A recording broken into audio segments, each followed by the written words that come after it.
सोचो, एक ऐसा भारत जहां सूरज तो हर रोज उगता था, लेकिन लोगों की जिंदगी में उजाला नहीं आता था। सोचो, एक ऐसा देश जहां इंसान पैदा तो आजाद होता था, लेकिन जीता एक गुलाम की तरह था। ये कोई फिल्म की कहानी नहीं है, ये सच है उस दौर का जब भारत पर ब्रिटिश राज का राज था। उस समय भारत सिर्फ एक देश नहीं था, बल्कि एक ऐसा मैदान बन चुका था जहां अंग्रेज अपने नियम चलाते थे और भारतीय बस उन्हें मानने के लिए मजबूर थे।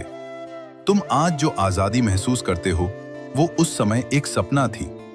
लोग खुलकर हंस नहीं सकते थे, खुलकर बोल नहीं सकते थे, यहां तक कि अपने ही देश में अपने हक की बात करना भी गुनाह माना जाता था।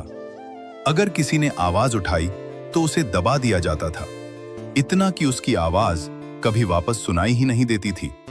हर गली में, हर गांव में एक डर फैला हुआ था। डर अंग्रेजों का, डर सजा का, डर अपने ही हक मांगने का। एक किसान दिन रात मेहनत करता था, लेकिन उसकी फसल उसकी नहीं होती थी। एक मजदूर अपना खून पसीना बहाता था, लेकिन उसका मेहनताना उसकी मेहनत के बराबर नहीं होता था। और सबसे दर्दनाक बात, एक आम इंसान अपनी किस्मत बदलना चाहता था, लेकिन उसके पास कोई रास्ता ही नहीं था। बच्चे जिन्हें सपने देखने चाहिए थे, वो डर में जीना सीख रहे थे। बुजुर्ग जो चैन से जीना चाहते थे, वो बेबसी में दिन काट रहे थे। और जवान जिनके अंदर आग थी, वो सही मौके का इंतजार कर रहे थे। सोचो, अगर आज तुमसे तुम्हारी आजादी छीन ली जाए, तुम्हें बताया जाए कि तुम क्या बोलोगे, कैसे जियोगे और क्या सोचोगे, तो क्या तुम खुद को जिंदा महसूस करोगे?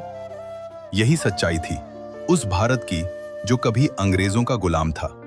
लेकिन इतिहास गवाह है, जब जब जुल्म बढ़ता है, तब तब क्रांति जन्म लेती है। और भारत की धरती पर भी एक ऐसी ही क्रांति जन्म लेने वाली थी। एक ऐसी आग जो सिर्फ जलेगी नहीं, बल्कि पूरे अंग्रेजी शासन को हिला देगी।